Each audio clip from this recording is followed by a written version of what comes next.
വല്ല ഉത്തരവാദിത്വം ഉണ്ടോടാ നിനക്ക്? ഒരു ഉത്തരവാദിത്വം അല്ല, ഇങ്ങനെ അങ്ങ് നടന്നോളും. വല്ല തൊഴിലുമുണ്ടോ? നിങ്ങളൊന്ന് മിണ്ടായിരിക്കാൻ മതള്ളേ. ഏതൊരു സമയത്ത് കിണ് കിണ് കിണ് കിണാന്നങ്ങ് ബഹളവാ. നിങ്ങൾ വാരത്തൊന്ന് മിണ്ടായിരിക്കാമോ? എന്തോ മനുഷ്യ ഇത്? ബഹളമല്ല ഞാൻ കേട്ടു. അത് നിങ്ങളുടെ പെറ്റ തള്ളയല്ലയോ? അവർക്ക് 10-60 വയസ്സ് കഴിഞ്ഞില്ല. നിങ്ങൾക്ക് ഇച്ചിരി മര്യാദക്കൊക്കെ സംസാരിച്ചൂടെ? ഒരു പെറ്റ തള്ളയുടെ വിഷമം നിങ്ങൾക്ക് മനസ്സിലാവത്തില്ല. അവരെന്തേലും പറഞ്ഞാൽ നിങ്ങൾ കണ്ടില്ല കേട്ടില്ല എന്ന് അങ്ങ് നടിക്കണം. അല്ലാതെ എന്തുവാ?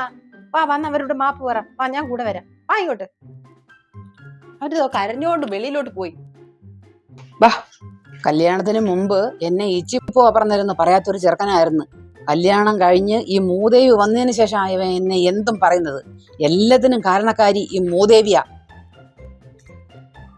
നിങ്ങളെ മാപ്പും പറയണ്ട, ഒരു കോപം പറയണ്ട. നിങ്ങൾ കയറി പോയി നിങ്ങളുടെ ജോലി നോക്ക്.